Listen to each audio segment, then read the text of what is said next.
question comes from Chad in Utah. My wife has been diagnosed with dissociative identity disorder, otherwise known as multiple personalities. Too often when she goes shopping, some of her younger identities come up and she ends up spending money that we just don't have. Then she gets home and feels bad about her purchases, but is too ashamed to take things back. We are in baby step 2 and working toward getting our debts paid off, but it's going extraordinarily slow because of this. My question is, what advice would you have to help curb the spending? Aside from simply taking over the money, I just don't know what else to do. You got to simply take over the money. Yep. You got to take the debit card out of her hands. You'll have to, when she is in what I would call, when she's got her central state, when her central identity is running the show, you got to make sure that she turns over all of her spending, and your job is now to go to the store. You're working with someone who's not fully well, and until she can integrate some of that, and that's a hard, long process, you're going to be running the show when it comes to the money. Yeah. She is not, if we were to, if say someone has dementia, as an example, they are of diminished capacity from a legal standpoint, and so you could take your grandpa into the judge with the doc's letters and say, Grandpa's of diminished capacity, we need to take over and they appoint a guardian ad litem, and you don't ask someone who is of diminished capacity to make quality decisions for themselves. Right. And so from a legal standpoint, you don't have to do that legally in this case, but you literally take over someone's finances for their own good. That's right. Not for your good, but because they're not capable of doing it in their current state. Hopefully, there's some work that can be done, and this is not a permanent thing, but basically she's got a mental illness, and you're caring for a wife who has a mental illness. That's right. And I would recommend, Chad, you get a friend or an accountability partner that will walk with you, because she may not be able to carry that load right now. And that's the season y'all are in. And you may be in this road for a long time, right? This is a very, very rare disorder, despite how much attention it gets on TV and whatnot. And you may be in it for a while. And so get somebody you can walk along with you that will cheer you on, that will be frustrated with you, and will help you make good decisions. But yeah, this is your road to home, my man. I'll give you another one, okay? Something as simple as I've worked with over the years, someone who's recovering from a gambling addiction. They can't touch money. Right. Until they've got 6 months clean, and then they can only touch certain amounts, and then they got to have another 6 months clean, and then they can only touch certain amounts.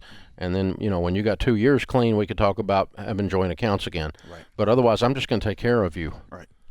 Because when you touch money, you can't do it. That's right. And so it's not good for you. It's not good for us.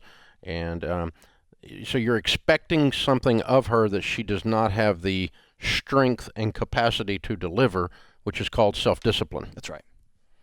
And so you've got to step in and do that. Very interesting. Let me ask you this. When I read this, because I know nothing about this. I mean, other than I know what this is, right.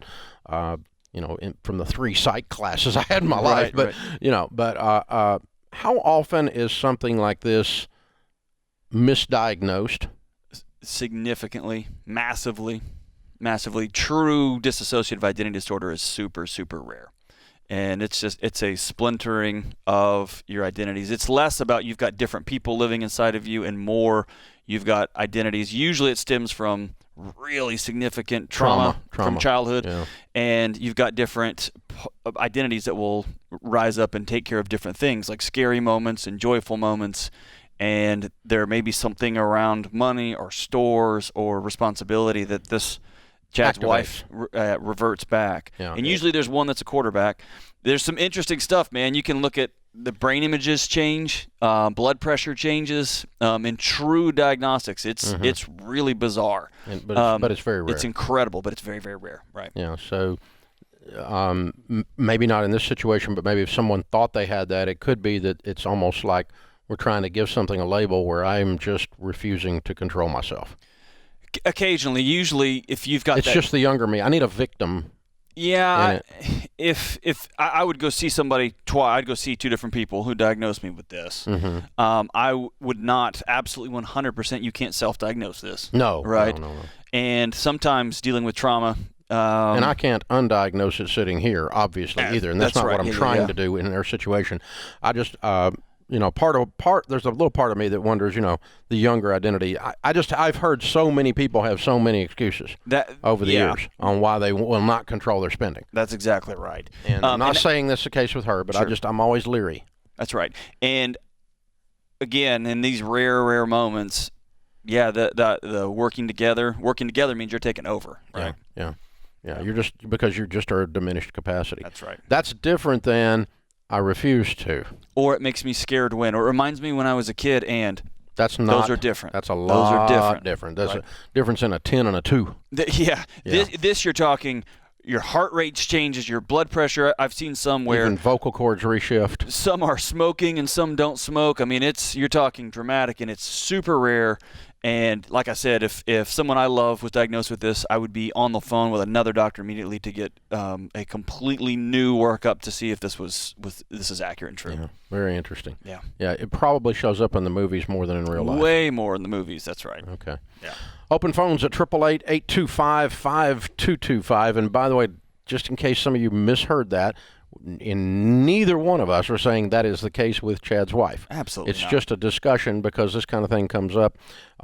Behaviors and mental illnesses and diagnoses. Bipolar is the one I do get a lot. We get that a lot. And that's much more frequent. Yeah, and we're living in a world where you can only get reimbursed from insurance with a diagnosis.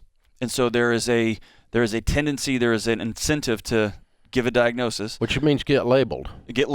We live in a world where we overnight, literally 10 years ago, we all got access to everybody's information without the training that goes with deciphering some of that information. And so we all have become armchair quarterbacks when it comes to what you have, what I have. Pop psychologists. And then the third is we are all looking for a reason why, like we talked about in the last segment, why we can't just grind out and do the hard, small steps that is every day. And you take all three of those together, and you get diagnosis all over the place. You get people diagnosing themselves. Prescriptions issued all over the place. Prescriptions like they're Tic Tacs, and then you look around, we got a mess, right? Yeah. But that doesn't undermine, there are very real psychological challenges that people experience. Absolutely, they do. There's no question about we're that. living in a tension. I'm not trying to be cold in that regard. No, I didn't hear that at all. Yeah. But, I'm just saying neither one of us are saying that about his wife because we don't know in that situation. Yep.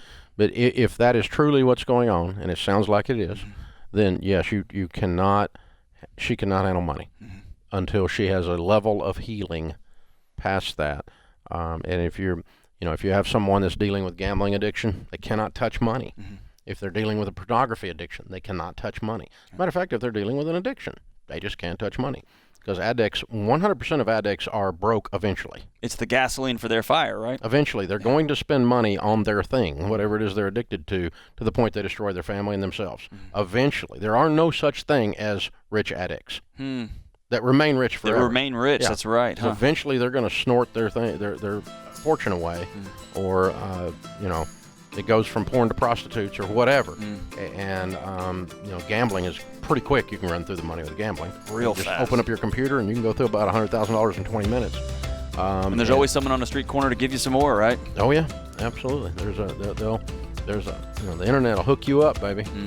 And we're now seeing the fastest growing addiction in our offices for financial counseling is porn. Really? Second is gambling because of internet access. That's right. It's driven it through the roof.